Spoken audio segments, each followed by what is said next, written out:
ভারতের শহরগুলো কি এখন সৌদি আরবের থেকেও বেশি গরম? এই এপ্রিলেই দেশের একের পর এক শহরের তাপমাত্রা ৪৫ ডিগ্রি ছাড়িয়েছে, যা কার্যত সৌদি আরব, ইউএই, কাতারের থেকেও বেশি।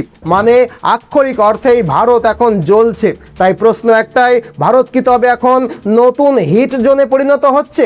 যদিও ইতিহাস বলছে এমন ঘটনা এই প্রথম নয়। ১৮৭৭ সালে এক ভয়াবহ জলবায়ু পরিবর্তনের কারণে শুধু ভারত নয়, পৃথিবীর বিভিন্ন অংশে দেখা দিয়েছিল তীব্র তাপপ্রবাহ এবং মারাত্মক দুর্ভিক্ষ। ব্রিটিশ ভারতের মাদ্রাজ প্রেসিডেন্সিতে সেই সময় লক্ষ লক্ষ মানুষ অনাহারে প্রাণ হারান। সেই দুর্ভিক্ষেই ভারতে প্রায় ২ কোটি মানুষের মৃত্যু হয়েছিল বলে ধারণা করা হয়। ঘটনা এখানেই থেমে থাকেনি। একই বছর চীনে ভয়াবহ দুর্ভিক্ষে প্রায় ২ থেকে ৩ কোটি মানুষের মৃত্যু হয়। ব্রাজিল, মিশর, মরক্কো, ইথিওপিয়া, দক্ষিণ আফ্রিকা সব জায়গাতেই সেই সময় দেখা দিয়েছিল খাদ্য সংকট এবং দুর্ভিক্ষের ভয়ঙ্কর প্রভাব। কিন্তু প্রশ্ন হলো কেন? ১৮৭৭ সালে এমন কি ঘটেছিল যেটা ২০২৬ সালে, মানে প্রায় ১৪০ বছর পর আবার ফিরে আসছে? ইউরোপের বৃহত্তম আবহাওয়া পূর্বাভাস কেন্দ্র European centre for medium range weather forecast বলছে গত ১৪০ বছরের মধ্যে সবচেয়ে বড় এলনিনো আসতে চলেছে। কিছু বিশেষজ্ঞ একে মেগা এলনিনোও বলছে এবং ধারণা করা হচ্ছে যে ২০২৬ সালের গ্রীষ্ম মানব ইতিহাসের সবচেয়ে বিপজ্জনক গ্রীষ্ম হতে পারে। তাই প্রশ্ন উঠছে, তাহলে কি আমরা আরও একটা অস্বাভাবিক ও বিপজ্জনক গ্রীষ্মের দিকে এগোচ্ছি? ভারত কি সত্যি সৌদি আরবের থেকেও বেশি গরম হয়ে যাচ্ছে? আর যদি তাই হয়, তাহলে এর প্রভাব আমাদের জীবন, স্বাস্থ্য, অর্থনীতিতে কতটা মারাত্মকভাবে পড়তে চলেছে? এই পুরো বিষয়টা তথ্য, বিজ্ঞান আর বাস্তব উদাহরণ দিয়ে বিশ্লেষণ করব আজকের এই ভিডিওটাতে। তো চলুন শুরু থেকে শুরু করি। তবে তার আগে একটা রিকোয়েস্ট, ভিডিওটাকে অবশ্যই লাইক করে দিন, আর নতুন হলে চ্যানেলটাকে সাবস্ক্রাইব করে নেবেন প্লিজ। এই লাইক আর সাবস্ক্রাইব করার ব্যাপারটা আপনাদের কাছে ফ্রি হলেও আমাদের চ্যানেলের গ্রোথের জন্য এটা ভীষণ ভীষণ রকমের important. So I request you to please like this video and subscribe to our channel. তো চলুন একদম শুরু থেকে শুরু করি। তবে যেহেতু আলোচনাটা দীর্ঘ হবে, তাই পুরো আলোচনাটাকে আমরা 6টা চ্যাপ্টারে ভাগ করে আলোচনা করব, আর প্রতিটা চ্যাপ্টারের মাঝখানে থাকবে একটা করে ছোট্ট বিরতি। চ্যাপ্টার 1, হিট ওয়েভ আসলে কি? দেখুন, ভারতের আবহাওয়া দপ্তর, ইন্ডিয়া মেট্রোলজিক্যাল ডিপার্টমেন্ট জানাচ্ছে যে এই বছর এপ্রিল মাস শেষ হওয়ার আগেই ভারতে হিট ওয়েভ শুরু হয়ে গেছে। কারণ আমাদের অনেক শহরের তাপমাত্রায় ইতিমধ্যে ৪৫ ডিগ্রিকে ছাড়িয়েছে। সাধারণত তাপমাত্রা যখন স্বাভাবিকের তুলনায় ৫ ডিগ্রি বা তার বেশি বাড়ে এবং মোট তাপমাত্রা ৪০ ডিগ্রি বা তার বেশি হয়, তখন সেই পরিস্থিতিকে হিট ওয়েভ বলা হয়। উদাহরণস্বরূপ ১৯০১ সালের পর ২০২৪ সালে ভারতের শেষবার হিট ওয়েভ বয়েছিল। ২০২৪-এ প্রায় ৩৭টা শহরের তাপমাত্রা ৪৫ ডিগ্রি বা তার বেশিতে পৌঁছে যায়। বহু এলাকায় দিনের বেলায় বাইরে কাজ করাটা প্রায় অসম্ভব হয়ে পড়ে। হিটস্ট্রোক এবং জলশূন্যতায় হাজার হাজার মানুষের মৃত্যু ঘটে। দিল্লি, নাগপুর, বেনারসের মতো শহরগুলোতে দুপুরের সময় রাস্তাঘাট প্রায় ফাঁকা হয়ে যায়। সরাসরি রোদের নিচে কয়েক মিনিট দাঁড়ানোটাও কঠিন হয়ে পড়ে। ডেটা কমেন্টে পিন করা টেলিগ্রাম চ্যানেলে আছে, আপনারা চাইলে দেখতে পারেন। তাই এখন যদি প্রশ্ন করেন যে এই হিট ওয়েভ কেন তৈরি হয়, আসলে এর পেছনে সবচেয়ে গুরুত্বপূর্ণ একটা কারণ রয়েছে, যাকে বলা হয় হিট ডোম এফেক্ট। সহজভাবে বুঝলে এটা অনেকটা প্রেসার কুকারে রান্না করার মতো। যেমন প্রেসার কুকারের ঢাকনা বন্ধ থাকলে ভেতরে তাপ এবং চাপ বাইরে বের হতে পারে না, ফলে তাপমাত্রা দ্রুত বেড়ে যায়। ঠিক একই রকমের ঘটনা ঘটে বায়ুমণ্ডলে। যখন কোনো অঞ্চলের ওপরে একটা শক্তিশালী হাই প্রেসার সিস্টেম তৈরি হয়, তখন ওপরে একটা অদৃশ্য ঢাকনার মতো আস্তরণ তৈরি হয়, আর এই ঢাকনার কারণেই গরম বাতাস উপরে উঠে যেতে পারে না, বাতাসের স্বাভাবিক চলাচল বন্ধ হয়ে যায়, মেঘ তৈরি হওয়ার সুযোগ কমে যায়, বৃষ্টির সম্ভাবনাও অনেকটা কমে যায়। ফলে ওই নির্দিষ্ট অঞ্চলে গরম বাতাস আটকে থাকে এবং ধীরে ধীরে তাপমাত্রা আরও বাড়তে থাকে। একটা পর্যায়ে পুরো পরিস্থিতি এমন হয়ে যায় যেন একটা গরমের বুদবুদ শহরকে ঘিরে রেখেছে, যে গরম এবং অস্বস্তিকর অবস্থা দিনের পর দিন একই জায়গায় স্থির থাকে। এর ফলে শহরগুলো ধীরে ধীরে একটা প্রাকৃতিক প্রেসার কুকারের মতো হয়ে যায়।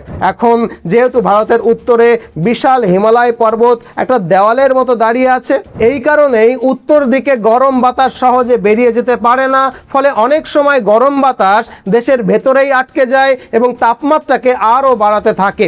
তবে এই পরিস্থিতি শুধু ভারতের ভৌগোলিক কারণ বা স্থানীয় কারণের জন্যই কিন্তু নয়, এর জন্য বৈশ্বিক জলবায়ুর বড় পরিবর্তনও সমানভাবে দায়ী, যার মধ্যে সবচেয়ে গুরুত্বপূর্ণ ফ্যাক্টর হলো এল নিনো। এখন এই এল নিনো কিভাবে পুরো পৃথিবীর আবহাওয়ার প্যাটার্নকে বদলে দেয় এবং কেন এটি ভারতের হিট ওয়েভ পরিস্থিতিকে আরও তীব্র করে তোলে, সেটাই আমরা চ্যাপ্টার 2-তে জানবো। তবে তার আগে একটা 40 সেকেন্ডের বিরতি।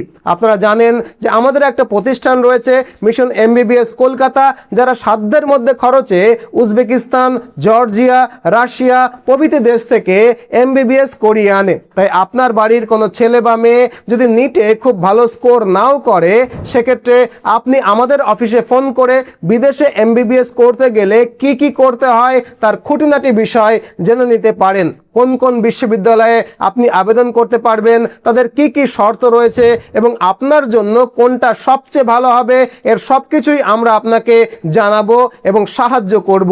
এই সাহায্যের মধ্যে থাকবে অ্যাডমিশন, অ্যাকোমোডেশন, ভিসা প্রসেসিং, যদি দরকার হয় ব্যাংক লোন, কারেন্সি এক্সচেঞ্জ, এমনকি মেডিকেল কলেজ পর্যন্ত পৌঁছে দেওয়ার ব্যবস্থাটাও আমরাই করব।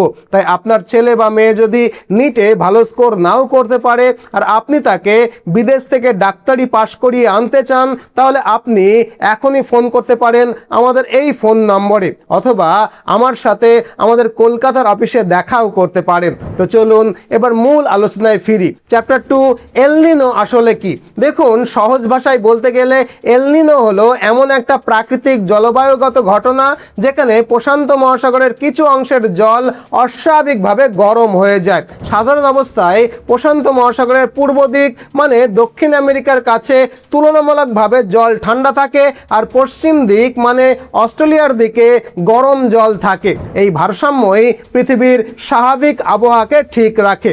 এই সময় পূর্ব থেকে পশ্চিম দিকে নিয়মিত একটা বাতাস প্রবাহিত হয়, যাকে আমরা ট্রেড উইন্ড বা বাণিজ্য বায়ু বলি।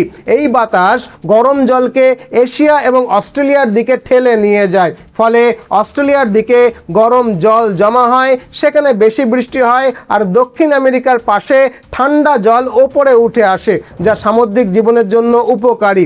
এটাই পৃথিবীর স্বাভাবিক অবস্থা। কিন্তু সমস্যা তখনই শুরু হয় যখন এই ট্রেড উইন্ড বা বাণিজ্য বায়ু দুর্বল হয়ে যায়, মানে যখন বাতাসের শক্তি কমে যায়, তখন গরম জল আর পশ্চিমে যেতে পারে না, ফলে গরম জল একই জায়গায় জমতে থাকে, ঠান্ডা জল ওপরে উঠতে পারে না এবং বায়ুমণ্ডলের স্বাভাবিক ভারসাম্য নষ্ট হয়ে যায়। এই অবস্থাকেই বলে এল নিনো। আর এই এল নিনোই পৃথিবীর আবহাওয়াকে বদলে দেয়।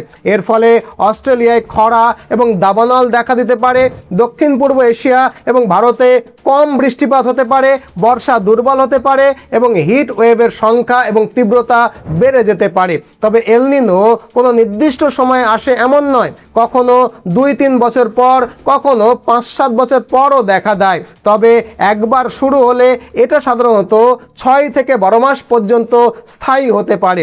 আমেরিকার national oceanic and atmospheric administration একটি সম্প্রতি পূর্বাভাসে জানিয়েছে যে 2026 সালের মে থেকে জুলাইয়ের মধ্যে এল নিনো তৈরি হওয়ার সম্ভাবনা প্রায় 61%। আর সবচেয়ে বড় উদ্বেগের বিষয় হলো এই সময়টা ভারতের বর্ষা মৌসুমের ঠিক আগের এবং শুরুর সময়, অর্থাৎ যখন বৃষ্টি সবচেয়ে বেশি হবে বা যখন বৃষ্টির সবচেয়ে বেশি প্রয়োজন, তখন ভারতের আবহাওয়া অস্থিতিশীল হয়ে যেতে পারে।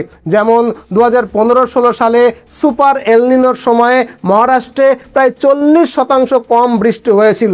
সারা ভারতে মোট বৃষ্টিপাত প্রায় 14% কমে গেছিল এবং ভয়াবহ হিট ওয়েভ দেখা দিয়েছিল।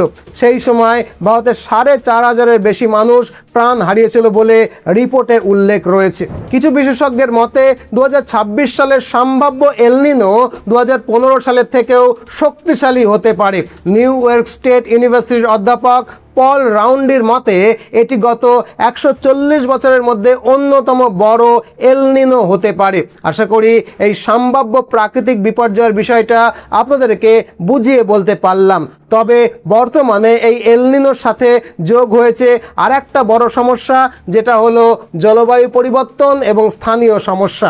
আমরা জানি গ্রিন হাউস এফেক্টের জন্য পৃথিবীর গড় তাপমাত্রা ইতিমধ্যেই বেড়ে গেছে গত শতকের তুলনায়, যা প্রায় 1.4 ডিগ্রি সেলসিয়াস বেশি। ডেটা কমেন্টে পিন করা টেলিগ্রাম চ্যানেলে আছে, চাইলে দেখতে পারেন। আর এটাই হলো আসল ভয়ের জায়গা। আগে যখন এল নিনো আসতো তখন তাপমাত্রা বাড়তো প্রায় 1.4 থেকে 1.5 ডিগ্রি, কিন্তু এখন বেসলাইনই 1.4 ডিগ্রি বেড়ে আছে। তার ওপরে আবার এল নিনো এসে আরও 1.5 ডিগ্রি যোগ করবে। ফলাফল প্রায় 2.9 ডিগ্রি, মানে 3 ডিগ্রি সেলসিয়াস উষ্ণতা বৃদ্ধি পাবে, যা মানব ইতিহাসে আগে কখনো ঘটেনি। তাছাড়া শহরে গাছ কাটা হচ্ছে আর কংক্রিট বাড়ছে, আমরা জানি। আমরা সবাই এটাও জানি যে দিনে কংক্রিট তাপ শোষণ করে আর রাতে কংক্রিট সেই তাপ ছেড়ে দেয়, ফলে রাতেও কিন্তু শহর ঠান্ডা হতে পারে না। একইভাবে মানুষ বাড়ি ঠান্ডা করতে এসি চালায়, ফলে ঘর ঠান্ডা হয়, কিন্তু এসির গরম বাতাস বাইরে বেরিয়ে আশেপাশের পরিবেশকে আরও গরম করে। এর ফলে সবচেয়ে বেশি ক্ষতিগ্রস্ত হয় তারা যারা এসি ব্যবহার করতে পারে না। অর্থাৎ বর্তমানে স্থানীয় কারণ, জলবায়ুর পরিবর্তন এবং সুপার এল নিনোর যুগল প্রভাব একসাথে এই হিট ওয়েভ সৃষ্টি করছে বা এই হিট ওয়েভ তৈরি করছে। আশা করি এই অবধি বুঝলেন। এবার প্রশ্ন হলো, এই হিট ওয়েভ ভারতে কী রকমভাবে প্রভাব ফেলবে, এটা আলোচনা করব আমাদের পরবর্তী চ্যাপ্টার 3-তে। চ্যাপ্টার 3, ভারতে হিট ওয়েভের সম্ভাব্য প্রভাব। দেখুন, বিজ্ঞানীদের বিশ্লেষণ অনুযায়ী 2026 সালের এল নিনোর প্রভাব ভারতে 4টি স্তরে কাজ করবে। প্রথম বা ডিরেক্ট প্রভাব হবে হিট ওয়েভ বা তাপপ্রবাহ। আগেই বলেছি, এল নিনোর প্রভাবে ভারতের তীব্র তাপপ্রবাহ তৈরি হবে। ভারতের আবহাওয়া দপ্তর, ইন্ডিয়া মেট্রোলজিক্যাল ডিপার্টমেন্টের ফোরকাস্ট অনুযায়ী ভারতের অধিকাংশ শহরের তাপমাত্রা 45 ডিগ্রি ছাড়িয়ে যাবে। রাজস্থানে 50 ডিগ্রির ওপরে তাপমাত্রা হতে পারে এবং দিল্লিতে 48 থেকে 49 ডিগ্রি তাপমাত্রা পৌঁছে যেতে পারে। আর এর সরাসরি প্রভাব পড়বে ভারতের বর্ষা বা মনসুমের ওপরে।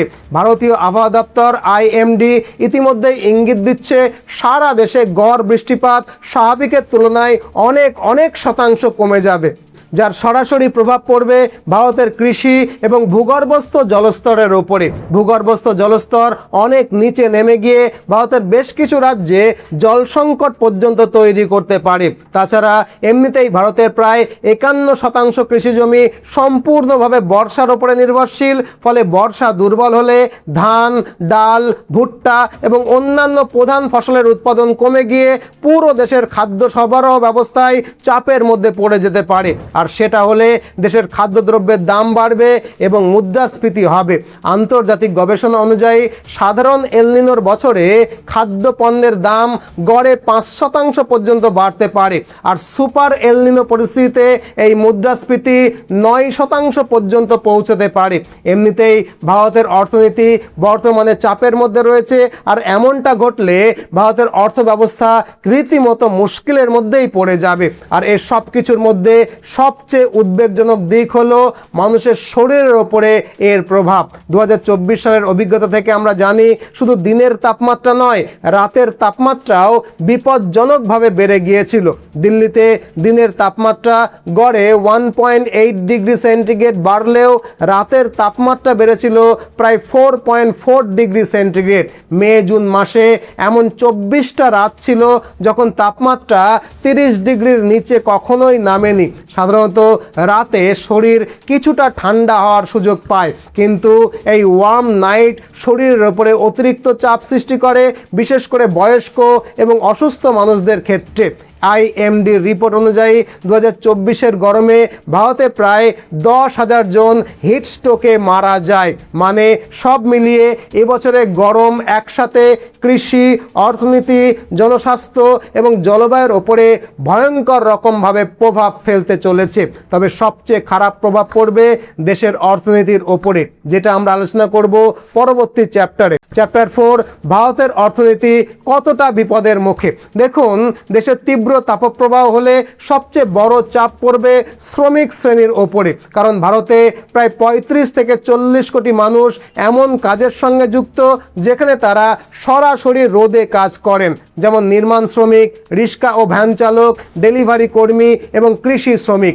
এই শ্রেণীর বড় সমস্যা হলো অধিকাংশ ক্ষেত্রেই এদের কোনো পেড লিভ নেই, স্বাস্থ্য বীমাও নেই, যার ফলে তীব্র গরমে কাজ করতে গিয়ে এদের অনেকেরই মৃত্যু ঘটে। আর কাজ না করলে তাদের আয় কমে যায়। বিভিন্ন গবেষণায় দেখা গেছে গড় তাপমাত্রা 4-5 ডিগ্রি বাড়লে দৈনিক আয় 30 থেকে 40% পর্যন্ত কমে যায়। আর এই আয় কমে যাওয়ার বিষয়টা শুধুমাত্র ব্যক্তিগত আয়ের মধ্যেই কিন্তু সীমাবদ্ধ নয়, জাতীয় অর্থনীতিতেও এর বড় সড়ো ধাক্কা লাগে। 2024 সালের বিশ্লেষণের হিসেব ধরলে দেখা যাচ্ছে যে এবছর তাপপ্রবাহের কারণে ভারতের সম্ভাব্য অর্থনৈতিক ক্ষতি হতে চলেছে প্রায় 180 থেকে 200 বিলিয়ন ডলার পর্যন্ত, অর্থাৎ প্রায় 15 থেকে 17 লক্ষ কোটি টাকা। এই ক্ষতি মূলত শ্রম উৎপাদনশীলতা কমে যাওয়া, বিদ্যুৎ ব্যবহারের অস্বাভাবিক বৃদ্ধি এবং স্বাস্থ্য খরচ বেড়ে যাওয়া এবং কাজের সময় কমে যাওয়ার কারণেই কিন্তু তৈরি হবে। তবে তাপপ্রবাহ হলে সবচেয়ে বড় ক্ষতি হয় কৃষি অর্থনীতির। ভারতের প্রায় 50 থেকে 52% মানুষ সরাসরি কৃষির ওপরে নির্ভরশীল, আপনারা জানেন। আর ভারতের কৃষি এখনও মূলত বর্ষা নির্ভর কৃষি। তাই তাপমাত্রা বাড়লে এবং বর্ষা দুর্বল হলে ফসলের উৎপাদন সরাসরি কমে যায়। 2024 সালের সময়ও বহু রাজ্যে আখ, গম এবং সবজির উৎপাদন ক্ষতিগ্রস্ত হয়েছিল, যা সরাসরি খাদ্যের মুদ্রাস্ফীতিকে বাড়িয়ে দেয়। বিশেষজ্ঞরা বলছেন এবছর সুপার এলনিনো পরিস্থিতিতে খাদ্য মুদ্রাস্ফীতি 8% থেকে 9% পর্যন্ত পৌঁছতে পারে, যার সরাসরি প্রভাব পড়বে সাধারণ মানুষের জীবনযাত্রার ওপরে।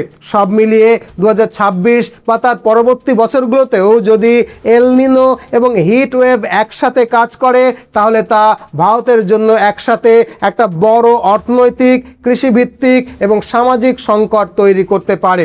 আশা করি বিষয়টার গভীরতা আপনারা অনুধাবন করতে পারছেন। এখন প্রশ্ন হলো এই সমস্যার সমাধান কি? এটা আলোচনা করব আমাদের পরবর্তী চ্যাপ্টারে। চ্যাপ্টার 5, এই সমস্যার সমাধান কি? দেখুন, যখনই গরম পড়ে তখনই মানুষ এর সহজ সমাধান হিসাবে বলতে শুরু করে যে বেশি বেশি করে গাছ লাগান। দেখুন, গাছ লাগানোটা নিশ্চয়ই এর সবচেয়ে বড় সমাধান, কিন্তু আমাদের শহরের নির্মাণ, শহর পরিকাঠামো, আমাদের বাড়ির ছাদ, বাড়ির রং, আমাদের অভ্যাস, এগুলোকে যদি ছোট ছোট পরিবর্তন করা যায়, তাহলে দিন শেষে আমাদের আবহাওয়ার ওপরেও একটা বড় পজিটিভ পরিবর্তন কিন্তু পড়বে। কিভাবে? চলুন একে একে সেগুলোই আলোচনা করি। প্রথমত, ভারতের শহরগুলোর পরিকাঠামোকে ঠিক করতে হবে। যেমন প্রথমেই আমাদের অন্ধভাবে পশ্চিমা দেশগুলোর অনুকরণকে বন্ধ করতে হবে, বিশেষ করে যেগুলো আমাদের জলবায়ুর সঙ্গে মানানসই নয়। কীরকম? ধরুন বিকেল 4টে বাজে, সূর্য একদিকে আছে, অথচ আমাদের শহরের বড় বড় কাচের বিল্ডিংয়ের কারণে সূর্যের আলো প্রতিফলিত হয়ে গরম আরও তীব্র হয়ে ওঠে, মানে ডাবল সান এফেক্ট তৈরি হয়। এটা নিছক বোকামি ছাড়া কিন্তু আর কিছু নয়। নিউ ইয়র্কের মতো জায়গায় যেখানে গড় তাপমাত্রা 20-25 ডিগ্রি সেন্টিগ্রেড, সেখানে গ্লাস বিল্ডিং ঠিক আছে, কিন্তু দিল্লি, মুম্বাইয়ে যেখানে গ্রীষ্মের তাপমাত্রা 45 থেকে 40 ডিগ্রি ছুঁয়ে যায়, সেখানে এই ধরনের বিল্ডিং তৈরিটা সমস্যা সৃষ্টি করে। তবে যদি উন্নত দেশগুলোর কাছ থেকে আমাদের শিখতেই হয়, তাহলে আমরা সিঙ্গাপুরের মতো দেশ থেকে শিখতেই পারি। সিঙ্গাপুর একটা শহর রাষ্ট্র, আমরা জানি, যেখানে ভার্টিক্যাল গার্ডেন নামে বিল্ডিং দেখা যায়। ফলে জায়গা কম থাকা সত্ত্বেও সঠিক ব্যবহারের মাধ্যমে সবুজ বাড়ানো হয়েছে কিন্তু এখানে, যাতে তাপমাত্রা অনেকটা নিয়ন্ত্রণে থাকে। তাছাড়া পুরো সিঙ্গাপুর শহরটাই যেন আস্ত একটা বাগান, যেখানে উন্নয়নের অভাব নেই, বড় রাস্তা আছে কিন্তু তবুও ট্রাফিক নিয়ন্ত্রণে থাকে, গাছ আছে তবু মানুষ হাঁটতে পারে, চাইলে দৌড়তেও পারে। আর এই জিনিসটাই ভারতীয় শহরগুলোতে একেবারে অনুপস্থিত। উন্নয়নের নামে পরিকল্পনাহীনভাবে গাছ কাটা আর ভুল ভূমি ব্যবহারের কারণে আমাদের শহরগুলো দিনে দিনে যেন প্রেসার কুকারে পরিণত হচ্ছে। অর্থাৎ আমি বলতে চাইছি, যদি ভারতীয় শহরগুলোতে আরবান হিট আইল্যান্ডের প্রভাব কমাতে হয়, তাহলে পরিকল্পনা মাফিক গাছ লাগাতে হবে, ছায়া তৈরি করতে হবে। দেখুন, আপনি যদি রাস্তায় থার্মোমিটার ধরেন আর ছায়াযুক্ত জায়গায় নিয়ে গিয়ে থার্মোমিটারটাকে ধরেন, তাহলে 5 থেকে 6 ডিগ্রি তাপমাত্রার পার্থক্য আপনি দেখতে পাবেন। অর্থাৎ ছায়া আসলেই তাপমাত্রাকে কমায়। আর তাই ভারতীয় শহরগুলোতে শেড ইকোনমির দিকে ফোকাস করতে হবে। রাস্তার দুধারে, ডিভাইডারে, ফ্লাইওভারের পাশে, ফ্লাইওভারের নিচে, হাইওয়ের ধারে অনেক জায়গা আছে যেখানে গাছ লাগানো যায়। যদি বড় গাছ লাগানো নাও যায় তাহলেও ঝোপ জাতীয় গাছ কিন্তু অনায়াসেই লাগানো যায়। ভারতের শুষ্ক আবহাওয়ার জন্য উপযুক্ত স্থানীয় বাঁশ, বোগেনভেলিয়া, মোগরা, জুঁই, মধুমালতী এগুলো লাগালে শহর সুন্দরও হবে, আবার তাপমাত্রাও কমবে। একইভাবে ভারতের শহর ঠান্ডা করার আর একটা দারুণ উপায় হলো গ্রিন রুফ, মানে ছাদ বাগান। তাছাড়া ছাদের ওপরে বিশেষ রং করেও ঘরের তাপমাত্রা কমানো হয়। গুজরাটে যেমন প্রতিটা বাড়ির ছাদে বাধ্যতামূলকভাবে সাদা রং করা হয়, ফলে ঘর ঠান্ডা থাকে। এতে তাপমাত্রা 1.5 ডিগ্রি পর্যন্ত কমে, আবার বিদ্যুতের বিলও কমে। এগুলো হলো ছোট ছোট পদক্ষেপ যেগুলো চাইলেই আমাদের সরকার বা পৌরসভাগুলো অনায়াসেই নিতে পারে। তবে শহরের হিট ওয়েভ কমানোর জন্য সবচেয়ে বড় যে সমাধান সেটা আমরা পরের চ্যাপ্টারে আলোচনা করব। চ্যাপ্টার 6, অজুহাত বন্ধ করে গাছ লাগানো। দেখুন, যদি প্রশ্ন করেন যে এত বড় জলবায়ু সংকটে সত্যিই কি কোনো সহজ সমাধান বা কম খরচের সমাধান রয়েছে? উত্তর হলো হ্যাঁ, রয়েছে। গবেষণা বলছে একটা শহরে শুধুমাত্র রাস্তায় যদি ঠিকভাবে গাছ লাগানো যায় তাহলে ওই শহরের গড় তাপমাত্রা 8 থেকে 10 ডিগ্রি পর্যন্ত কমতে পারে। মানে এখন যদি 47 ডিগ্রি থাকে তাহলে কার্যত 35 ডিগ্রির কাছাকাছি তাপমাত্রা নেমে আসতে পারে। অথচ আমরা করছি ঠিক তার উল্টোটা। শুধু 2024 সালেই প্রায় 18,200 হেক্টর প্রাথমিক বনভূমি আমরা কেটে ফেলেছি। মুম্বাইয়ের ম্যানোগ্রোভ ধ্বংস হচ্ছে, দিল্লিতে রিজ ফরেস্ট আদালতের নির্দেশ অমান্য করে কাটা হয়েছে, মহারাষ্ট্রের গড়চিরোলিতে খনির জন্য প্রায় 1.23 লক্ষ গাছ কাটা অনুমোদন করা হয়েছে, নাসিকে শতবর্ষী বটগাছ কাটা হচ্ছে, হাসদেও অঞ্চলে পুরো বন ধ্বংস হয়েছে, আর গুরগাঁওয়ে 1 বছরে 12,500-র বেশি গাছকে কেটে ফেলা হয়েছে। দেশের প্রায় সব ছোট বড় শহরে এই একই চিত্র, মানে উন্নয়নের নামে গাছকেই প্রথম বলি দেওয়া হয়। এটা সত্য যে আমাদের রাস্তা, আমাদের মেট্রো, আবাসন এবং পরিকাঠামো দরকার, কিন্তু উন্নয়ন মানেই কি শুধুই পরিবেশ ধ্বংস করা, প্রকৃতিকে ধ্বংস করা? সমস্যা হলো পরিকল্পনায় বড় এবং পুরনো গাছকে আমরা জায়গা দিই না। যেমন মুম্বাইয়ের ইস্টার্ন এক্সপ্রেস হাইওয়ের একটা ফ্লাইওভারের জন্য প্রায় 700টা বড় গাছ কাটা হচ্ছে, যেগুলো বসন্তের শহরকে গোলাপি ফুলে সাজিয়ে তোলে। পুনেতে একটা রোডে ওয়াইডেনিং প্রকল্পে 523টি প্রাচীন গাছ কাটা হচ্ছে, অথচ সেখানে ট্রাফিক সমস্যার আজও কিন্তু স্থায়ী সমাধান করা যায়নি। প্রশাসনের যুক্তি সাধারণত একটাই, একটা গাছ কাটলে নাকি 10টা গাছ লাগানো হচ্ছে, কিন্তু বাস্তবতা একেবারেই ভিন্ন। 2015 থেকে 2019 সালের মধ্যে দেখা গেছে 1 বর্গ কিমি নতুন সবুজায়নের বিপরীতে 18 বর্গ কিমি পুরনো বন কাটা হয়েছে। আবার নতুন লাগানো গাছের প্রায় 50% এমন জায়গায় লাগানো হয়েছে যেখানে পরিবেশগত কোনো বাস্তব উপকারী হয় না। এরকম তথ্য উঠে এসেছে IIT বোম্বের এক গবেষণায়। এ তো গেল সরকারের গাফিলতির কথায়। এখন প্রশ্ন হলো, এরকম অবস্থায় আমরা ব্যক্তিগতভাবে কি কি করব? প্রথমত, নতুন গাছ লাগানো দরকার, কিন্তু তার চেয়েও জরুরি হলো বড় গাছগুলোকে বাঁচানো, কারণ গাছ বড় হতে কিন্তু বহু বছর সময় লাগে। দ্বিতীয়ত, দুপুর 12টা থেকে 4টের মধ্যে অপ্রয়োজনীয় বাইরে না বেরোলেই ভালো। যদি দরকার হয় শরীর হাইড্রেট রাখার জন্য পর্যাপ্ত জল এবং ORS সঙ্গে রাখাটা জরুরি। পাশাপাশি যারা রোদে কাজ করেন, শ্রমিক, ডেলিভারি কর্মী, নিরাপত্তারক্ষী, এদের জন্য ঠান্ডা জল এবং ছায়ার ব্যবস্থা করা। তৃতীয়ত, ছাদে সোলার প্যানেল বসানো। একটু খরচ হলেও এতে বিদ্যুৎ বিলও কমে, আবার বিদ্যুৎ উৎপাদনে কয়লার খরচও কিন্তু অনেকখানি কমে, মানে সেখান থেকেও হিট জেনারেশন কম হয়। আর পৌরসভার উদ্যোগে, দরকার হলে ব্যক্তিগত উদ্যোগে বৃষ্টির জল সংরক্ষণের উপরে কিন্তু এখন থেকেই জোর দেওয়াটা দরকার। সবশেষে মূল কথা একটাই, পরিবেশের সঙ্গে সম্পর্ক ঠিক না করলে কোনো উন্নয়নই কিন্তু টেকসই উন্নয়ন হবে না। তাই আজ আমাদের মানসিকতাকে বদলাতে হবে। যেমন আমাদের প্রাচীন গুরুকুল ব্যবস্থায় শেখানো হতো জীবনে অন্তত একটা পিপল গাছ, একটা তেঁতুল গাছ, 3টে আমলকি গাছ এবং 5টা আম গাছ লাগাতে হবে। কারণ পিপল, তেঁতুল, আমলকি বা আমের মতো গাছ শুধু প্রকৃতি নয়, ভবিষ্যতেরও সুরক্ষা। আর এটাই আমাদের প্রাচীন সনাতন ভারতের শিক্ষা। যাই হোক, শুরুতে এটা বলছিলাম, আমাদের একটা প্রতিষ্ঠান রয়েছে মিশন MBBS কলকাতা, যারা বিদেশ থেকে ডাক্তারি পড়িয়ে আনতে সহায়তা করে। আপনি যদি আপনার বাড়ির ছেলে বা মেয়েকে বিদেশ থেকে ডাক্তারি পড়িয়ে আনতে চান, তাহলে ডেসক্রিপশনে দেওয়া এই ফোন নাম্বারে যোগাযোগ করে আমার সঙ্গে একটা অ্যাপয়েন্টমেন্ট ফিক্স করতে পারেন। আমাদের কলকাতার অফিসে এলে আপনার সঙ্গে আমার দেখা হবে। আজ এ পর্যন্তই। ভিডিওটা ছাড়ার আগে ভিডিওটাকে অবশ্যই লাইক করে দিন, আর নতুন হলে চ্যানেলটাকে সাবস্ক্রাইব করে নিতে ভুলবেন না। নতুন ভিডিও নিয়ে আবারও দেখা হবে। ততদিনে ভালো থাকবেন, সুস্থ থাকবেন, সদা সর্বদা ভারতের পক্ষে থাকবেন। জয় হিন্দ, জয় ভারত।